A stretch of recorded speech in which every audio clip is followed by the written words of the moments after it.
Hi dears, welcome back to Rashmita Kannada vlogs. ಹೇಗಿದ್ದೀರಾ ಎಲ್ಲರೂ ಚೆನ್ನಾಗಿದ್ದೀರಾ ಅಂತ ಅಂದ್ಕೊಳ್ತೀನಿ. ನಾನು ಕೂಡ ತುಂಬಾ ಚೆನ್ನಾಗಿದ್ದೀನಿ. ಸೊ ಬನ್ನಿ ಇವತ್ತಿನ ವ್ಲಾಗ್ ಸ್ಟಾರ್ಟ್ ಮಾಡೋಣ. ಈ ವ್ಲಾಗ್ ಬಂದು ಗುರುವಾರ ಶುಕ್ರವಾರ ವ್ಲಾಗ್ ಆಗಿರುತ್ತೆ, 2 ದಿನದ ವ್ಲಾಗ್. ಓಕೆನಾ. ಸೊ ಗುರುವಾರ ನಾನು ಮಾರ್ನಿಂಗಿಂದ ವ್ಲಾಗ್ನ ಸ್ಟಾರ್ಟ್ ಮಾಡಿದ್ದೀನಿ. ಇದ್ರ ಜೊತೆಗೆ ಆಷಾಢ ಶುಕ್ರವಾರನ ಕ್ಲಬ್ ಮಾಡ್ಕೊಂಡಿದ್ದೀನಿ. ಸೊ ಅದಕ್ಕೆ ಪ್ರಿಪ್ರೇಷನ್ ಗುರುವಾರ ಇರುತ್ತಲ್ಲ, ಸೊ ಹಾಗಾಗಿ ಅದೆರಡನ್ನೂ ಮರ್ಜ್ ಮಾಡಿ ನಾನು ಈ ವ್ಲಾಗಲ್ಲಿ ಶೇರ್ ಮಾಡ್ತಾಯಿದ್ದೀನಿ. ಇದು ಗುರುವಾರ ಬೆಳಗಿನ ವ್ಲಾಗ್ ಆಗಿರೋದ್ರಿಂದ ಆ್ಯಸ್ ಯೂಶ್ವಲ್ ಬ್ರೇಕ್ಫಾಸ್ಟ್ನ ರೆಡಿ ಮಾಡ್ತಾಯಿದ್ದೀನಿ. ಇಲ್ಲಿ ನಾನು ಮಾಡ್ತಿರೋದು ಉಪ್ಪಿಟ್ಟು ಮಾಡ್ತಾಯಿದ್ದೀನಿ. ಸೊ ನಾವು ಬೆಳಿಗ್ಗೆ ಗುರುವಾರ ಟಿಫನ್ ತಿನ್ನೋದಿಲ್ಲ, ಬರೀ ಲಂಚ್. ನನ್ನ ಹಸ್ಬೆಂಡ್ ಮತ್ತು ನಾನು ಗುರುವಾರ ಇಬ್ಬರೂ ಮಾರ್ನಿಂಗ್ ಟೈಮ್ ನಾವು ತಿನ್ನೋದಿಲ್ಲ. ರಾಘವೇಂದ್ರಂಗೆ ಒಂದು ಒಪ್ಪತ್ತು ಉಪವಾಸ ಅಂತ ಮಾಡ್ತಿದ್ದೀವಿ, ಅವಾಗಿಂದ ಮಾಡ್ತಾಯಿದ್ದೀವಿ. ನನ್ನ ಮಗಳಿಗೆ ಲಂಚ್ ಬಾಕ್ಸ್ ಬೇಕಲ್ಲ, ಸೊ ನನಗೂ ಲಂಚ್ ಬಾಕ್ಸ್ ಬೇಕಲ್ಲ ಅಂದ್ಬಿಟ್ಟು ಇಲ್ಲಿ ಉಪ್ಮಾನ ರೆಡಿ ಮಾಡ್ತಾಯಿದ್ದೀನಿ. ಸೊ ಇದಕ್ಕೆ ನಾನು ತುಂಬ ತರಕಾರಿಗಳನ್ನ ಆ್ಯಡ್ ಮಾಡ್ತಾಯಿದ್ದೀನಿ. ಈ ನಡುವೆ ತರಕಾರಿ ಸೊಪ್ಪು ಇಲ್ಲದೆ ನಾನು ಅಡುಗೆನೇ ಮಾಡ್ತಾಯಿಲ್ಲ, ಅಷ್ಟು ಆ್ಯಡ್ ಮಾಡ್ತಾಯಿದ್ದೀನಿ. ಇಲ್ಲಿ ನಾನು ಕ್ಯಾರೆಟ್ ಮತ್ತು ಆಲೂಗೆಡ್ಡೆ ಮತ್ತು ಬೀನ್ಸ್ ಇದಿಷ್ಟನ್ನು ಹಾಕ್ಕೊಂಡು ಜೊತೆಗೆ ಕ್ಯಾಪ್ಸಿಕಮ್, ಏನೇನು ತರಕಾರಿ ಇರುತ್ತೆ ಅದೆಲ್ಲ ಆ್ಯಸ್ ಯೂಶ್ವಲಾಗಿ ಏನೇನು ಯೂಸ್ ಮಾಡ್ತೀವಿ ರೆಗ್ಯುಲರಾಗಿ ತರಕಾರಿ ಅದನ್ನೆಲ್ಲ ಹಾಕ್ತೀನಿ. ಪಕ್ಕದಲ್ಲೇ ಹಾಗಲಕಾಯಿನೂ ಇಟ್ಕೊಂಡಿದ್ದೀನಿ, ಅದನ್ನು ಹಾಕ್ತೀನಿ ಅಂತ ಅಂದ್ಕೋಬೇಡಿ, ಅದು ಸಪ್ರೇಟ್ ಪಲ್ಯಕ್ಕೆ ಅಂತ ತೊಗೊಂಡು ಬಂದಿದ್ದೆ. ಸೊ ಎಲ್ಲ ಕವರಲ್ಲಿ ಐತಲ್ಲ ಹಾಗೆ ಸೈಡಲ್ಲಿ ಹಾಕ್ಕೊಂಡಿದ್ದೀನಿ. ಸ್ವಲ್ಪ ಎಲ್ಲ ಸೆಗ್ರಿಗೇಟ್ ಮಾಡಿ ಎತ್ತಿಟ್ಕೊಳ್ಳೋಣ ಅಂತ ಹೇಳ್ಬಿಟ್ಟು. ಹಾಗೆ ಸಬ್ಸಿಗೆ ಸೊಪ್ಪನ್ನು ಕೂಡ ತೊಗೊಂಡು ಬಂದಿದ್ದೆ ಒಂದು ಕಟ್ಟು. ಸೊ ಅದನ್ನು ಕೂಡ ಇವಾಗ ಉಪ್ಪಿಟ್ಟಿಗೆ ಹಾಕ್ಕೊಳ್ತಾ ಇದ್ದೀನಿ. ಸಬ್ಸಿಗೆ ಸೊಪ್ಪು ಹಾಕ್ಕೊಂಡ್ರೆ ಉಪ್ಪಿಟ್ಟು ತುಂಬ ಟೇಸ್ಟಿಯಾಗಿ ಚೆನ್ನಾಗಿರುತ್ತೆ. ಸೊ ತರಕಾರಿಗಳು ಜಾಸ್ತಿ ಮತ್ತು ಸಬ್ಸಿಗೆ ಸೊಪ್ಪು ಹಾಕ್ಕೊಂಡ್ರೆ ತುಂಬ ಚೆನ್ನಾಗಿರುತ್ತೆ, ಉಪ್ಪಿಟ್ಟು ಬೇಜಾರಾಗಲ್ಲ, ಆರಾಮಾಗಿ ತಿನ್ಬೋದು. ಯಾಕಂದರೆ ನಾನು ಮಧ್ಯಾಹ್ನ ಲಂಚ್ ಬಾಕ್ಸ್ ತೊಗೊಂಡು ಹೋಗೋದ್ರಿಂದ ನಾರ್ಮಲ್ ಪ್ಲೇನ್ ಉಪ್ಪಿಟ್ಟು ತೊಗೊಂಡೋದ್ರೆ ತಿನ್ನೋಕ್ಕೆ ಆಗಲ್ಲ. ಸೊ ಈ ರೀತಿ ತರಕಾರಿ ಸೊಪ್ಪು ಎಲ್ಲ ಹಾಕಿ ಮಾಡಿದರೆ ಆರಾಮಾಗಿ ತಿನ್ಬೋದು. ಹಾಗೆ ಈ ಥರ ತರಕಾರಿಗಳು ಸೊಪ್ಪು ಎಲ್ಲ ತಂದಾಗ ಕೌಂಟರ್ ಟಾಪ್ ತುಂಬಾ ಗಲೀಜಾಗುತ್ತೆ. ನನಗೆ ಗಲೀಜಾಗಿಬಿಟ್ರೆ ನನಗೆ ಅಡುಗೆ ಮಾಡೋಕ್ಕೆ ಆಗೋಲ್ಲ. ಸೊ ಅಲ್ಲಿದಲ್ಲೇ ಮತ್ತೆ ನನಗೆ ಈರುಳ್ಳಿ ಎಲ್ಲ ಕಟ್ ಮಾಡ್ಕೊಳ್ಳೋದಿದೆ, ಆದ್ರೂ ಅದನ್ನೆಲ್ಲ ಅಲ್ಲಿದಲ್ಲೇ ಮತ್ತೆ ಕ್ಲೀನ್ ಮಾಡಿ ಮತ್ತೆ ಕಟ್ ಮಾಡ್ಕೊಳ್ತೀನಿ. ಯಾಕಂದರೆ ಅದು ಸೊಪ್ಪೆಲ್ಲ ಇರುತ್ತಲ್ಲ, ಅದ್ರ ಸ್ವಲ್ಪ ಮಣ್ಣೆಲ್ಲ ಬಿದ್ದಿರುತ್ತಲ್ಲ, ಅದು ಸ್ವಲ್ಪ ಇರ್ಸು ಮುರ್ಸು ಆಗ್ತಾ ಇರುತ್ತೆ ನಾವು ಕೆಲಸ ಮಾಡುವಾಗ, ಎಲ್ಲಿ ಅಡುಗೆಗೆ ಮಿಕ್ಸ್ ಆಗಿಬಿಟ್ರೆ ಅಂತ ಅಂದ್ಬಿಟ್ಟು ಭಯ ಇರುತ್ತಲ್ಲ. ಸೊ ಹಾಗಾಗಿ ಸೊಪ್ಪು ಬಿಡಿಸಿ ಎಲ್ಲ ಕಟ್ ಮಾಡ್ಕೊಂಡಿದ ತಕ್ಷಣ ನಾನು ಅದನ್ನೆಲ್ಲ ಒಂದು ರೌಂಡ್ ಕ್ಲೀನ್ ಮಾಡ್ಕೊಂಬಿಡ್ತೀನಿ. ಅದ್ರ ಜೊತೆಗೆ ನನ್ನ ಹಸ್ಬೆಂಡ್ ಇವಾಗಷ್ಟೇ ಹಾಲು ತೊಗೊಂಡು ಬಂದರು. ಸೊ ಅವ್ರು ಹಾಲು ತರೋವರೆಗೂ ನಾನು ಕೆಲವು ಎಲ್ಲ ಐಟಮ್ಸ್ಗಳನ್ನೆಲ್ಲ ಕಟ್ ಮಾಡಿ ಇಟ್ಕೊಳ್ತಾ ಇದ್ದೆ, ಬ್ರೇಕ್ಫಾಸ್ಟಿಗೆ ಏನೇನು ಬೇಕೋ ಅದೆಲ್ಲ. ಇವಾಗ ಹಾಲು ಸಪ್ರೇಟ್ ಕಾಯಕ್ಕಿಟ್ಟಿದ್ದೀನಿ. ಹಾಗೆ ಟೀ ಮಾಡೋದಕ್ಕೆ ಕೂಡ ಇಟ್ಟಿದ್ದೀನಿ. ಟೀ ಮಾಡೋದಕ್ಕೆ ನಾನು ಇಲ್ಲಿ ಶುಂಠಿನ ಆ್ಯಡ್ ಮಾಡಿಕೊಂಡೆ, ನೀವು ನೋಡ್ಬೋದು. ಶುಂಠಿ ಮತ್ತು ಏಲಕ್ಕಿ ಎರಡರಲ್ಲಿ ಯಾವುದಾದ್ರೂ ಒಂದು ಆ್ಯಡ್ ಮಾಡ್ಕೊಳ್ತೀನಿ. ಪ್ಲೇನ್ ಟೀ ಕುಡಿಯೋಕ್ಕೆ ಇಷ್ಟ ಆಗೋಲ್ಲ. ಸೊ ಹಾಗಾಗಿ ಶುಂಠಿ ಹಾಕ್ಕೊಂಡಿದ್ದೀನಿ.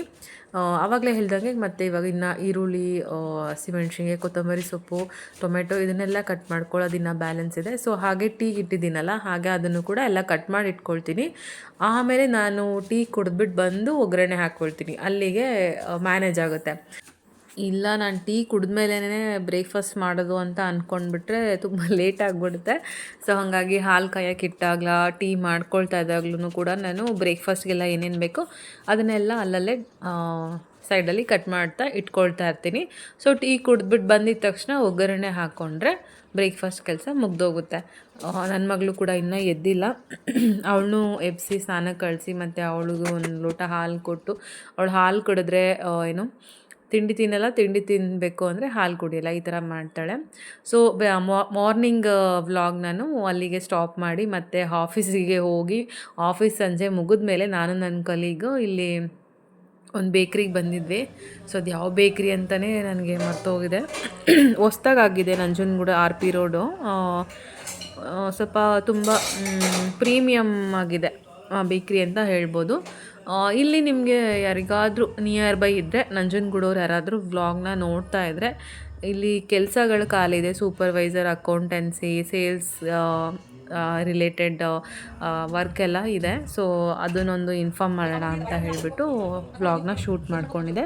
ಸೊ ನಿಯರ್ ಬೈ ಯಾರಾದರೂ ನೋಡ್ತಿದ್ರೆ, ಕೆಲಸಕ್ಕೆ ಟ್ರೈ ಮಾಡ್ತಿದ್ರೆ ಈ ಥರ ಎಲ್ಲ ನೋಡಿ ವಿಸಿಟ್ ಮಾಡಿ ವಿಚಾರಿಸಿ ಹೋಗಿ ಅಂತ ಹೇಳ್ತೀನಿ. ಯಾಕಂದರೆ ನೋಡೋರಿಗೆ ಏನಾದರೂ ಸ್ವಲ್ಪ ಯೂಸ್ ಆಗಲಿ ಅಂತ ಹೇಳ್ಬಿಟ್ಟು ನಾನು ಅದನ್ನು ಕ್ಯಾಪ್ಚರ್ ಮಾಡ್ಕೊಂಡಿದ್ದೆ. ಚೆನ್ನಾಗಿತ್ತು, ಅಲ್ಲಿ ಒಂಥರ ಹೈಜೀನ್ ಆಗಿದೆ, ಪ್ರೀಮಿಯಮ್ ಕ್ವಾಲಿಟಿ ಅಂತ ಹೇಳ್ಬೋದು ಅದು ಬೇಕ್ರಿ. ಸೊ ಯಾರಾದರೂ ನಿಯರ್ ಬೈ ಇದೆ ಒಂದು ಸಲ ವಿಸಿಟ್ ಮಾಡಿ.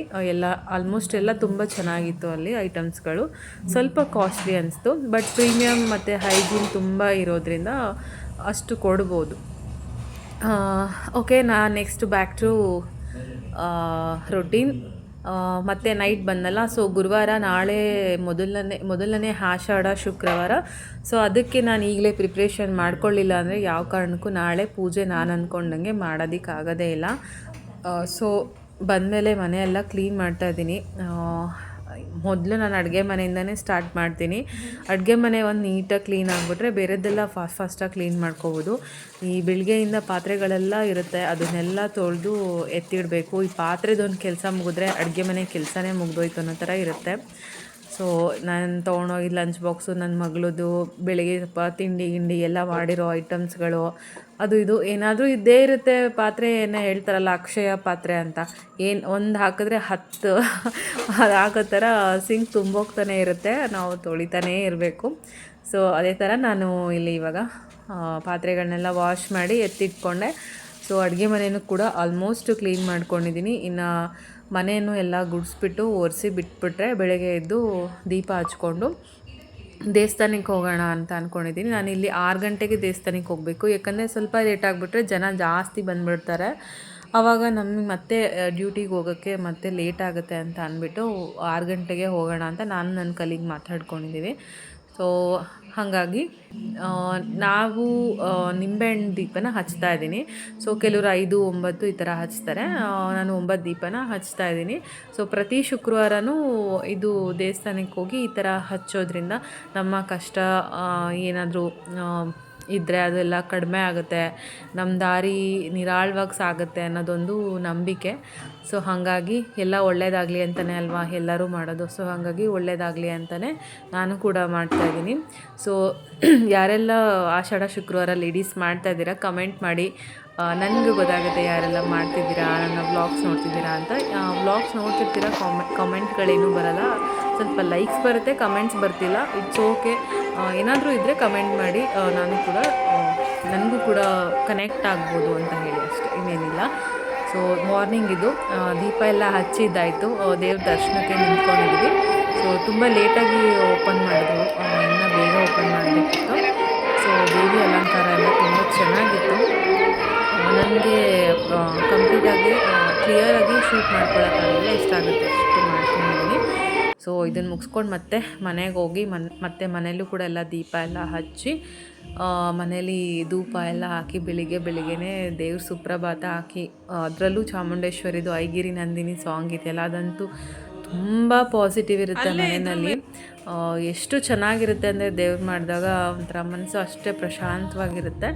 ಸೊ ನಾನು ಕೂಡ ಮುಂಚೆನೇ ಎಲ್ಲ ಸ್ನಾನ ಮಾಡ್ಕೊಂಡಿರೋದ್ರಿಂದ ಆಫೀಸ್ಗೆ ಹೊರಡೋದು ಗಡಿಬಿಡಿ ಏನೂ ಇರಲಿಲ್ಲ. ನಾನು ಬರೋಷ್ಟು ನನ್ನ ಮಗಳಿಗೂ ಕೂಡ ನನ್ನ ಹಸ್ಬೆಂಡ್ ಸ್ನಾನ ಎಲ್ಲ ಮಾಡಿಸಿದ್ರು. ಸೊ ಬಂದಮೇಲೆ ನಾನು ಇವಾಗ ಕಾಫಿಗೆ ಇಡ್ತಾಯಿದ್ದೀನಿ. ಬ್ರೇಕ್ಫಾಸ್ಟು ಕೂಡ ನೈಟ್ ಚಪಾತಿ ಮತ್ತು ಬೆಂಡೆಕಾಯಿ ಪಲ್ಯ ಎಲ್ಲ ಮಾಡಿಟ್ಬಿಟ್ಟಿದ್ದೆ. ಸ್ವಲ್ಪ ಚಪಾತಿ ಹಿಟ್ಟನ್ನು ಕಲಸಿ ಫ್ರಿಜ್ಜಲ್ಲಿ ಇಟ್ಬಿಟ್ಟಿದ್ದೆ. ಏನಾದ್ರು ಬಂದರೆ ಅಕಸ್ಮಾತ್ ಲೇಟ್ ಆಗಿಬಿಟ್ಟು ಬಂದರೆ ನನ್ನ ಮಕ್ಳಿಗೆ ಸ್ಕೂಲಿಗೆ ಲಂಚ್ ಪ್ಯಾಕ್ ಮಾಡೋದೆಲ್ಲ ಲೇಟ್ ಆಗುತ್ತೆ ಅಂತ ಹೇಳಿಬಿಟ್ಟು ಬೆಂಡೆಕಾಯಿ ಪಲ್ಯ ಮಾಡಿದ್ದೆ, ಜಾಸ್ತಿನೇ ಮಾಡಿಟ್ಟಿದ್ದೆ ನೈಟು. ಹಾಗೆ ಚಪಾತಿ ಹಿಟ್ಟು ಕಲಸಿ ಇಟ್ಬಿಟ್ಟಿದ್ದೆ. ಸೊ ಅದನ್ನು ಅವಳಿಗೆ ಲಂಚ್ ಬಾಕ್ಸ್ಗೆಲ್ಲ ಹಾಕಿ ನಾನು ಕೂಡ ಹಾಕ್ಕೊಂಡು ರೆಡಿಯಾಗಿ ಹೊರಟ್ವಿ. ಸೊ ಈ ಥರ ಇತ್ತು ನನ್ನ ಆಷಾಢ ಶುಕ್ರವಾರ. ನೆಕ್ಸ್ಟ್ ವೀಕ್ ನೋಡಬೇಕು ಯಾವ ಥರ ಇರುತ್ತೆ. ನೆಕ್ಸ್ಟ್ ವೀಕ್ ನಾನು ಸ್ಯಾರಿ ಹಾಕ್ಕೊಂಡು ಹೋಗೋಣ ಅಂತ ಅಂದ್ಕೊಂಡಿದ್ದೆ. ಈ ವೀಕ್ ನನ್ನ ಕಲೀಗ್ ಹಾಕ್ಕೊಂಡು ಬಂದಿದ್ದರು. ಸೊ ನಾನು ಇಲ್ಲ, ಯಾವ ಗಡಿಬಿಡಿನಲ್ಲಿ ಯಾರು ಹಾಕ್ಕೊಳ್ತಾರೆ ನೋಡೋಣ ನೆಕ್ಸ್ಟ್ ವೀಕ್ ಅಂತ ಅಂದ್ಕೊಂಡು ಸುಮ್ಮನೆ ಡ್ರೆಸ್ಸಲ್ಲೇ ಹೋಗಿದೆ. ನೆಕ್ಸ್ಟ್ ವೀಕು ನೋಡೋಣ, ಇನ್ನೂ ಸ್ವಲ್ಪ ಬೇಗ ಎದ್ದು ರೆಡಿ ಆಗಬೇಕು. ಸೊ ಇಲ್ಲಿಗೆ ಈ ವ್ಲಾಗ್ನ ಎಂಡ್ ಮಾಡ್ತಾಯಿದ್ದೀನಿ. ನಾವು ಆಫೀಸ್ಗೆ ಹೊರಡೋಷ್ಟರಲ್ಲಿ ಮಳೆ ಕೂಡ ಬಂತು. ಸೊ ಓಕೆ, ಇಲ್ಲಿಗೆ ವ್ಲಾಗ್ನ ಎಂಡ್ ಮಾಡ್ತಾಯಿದ್ದೀನಿ. Take care, bye, thanks for watching.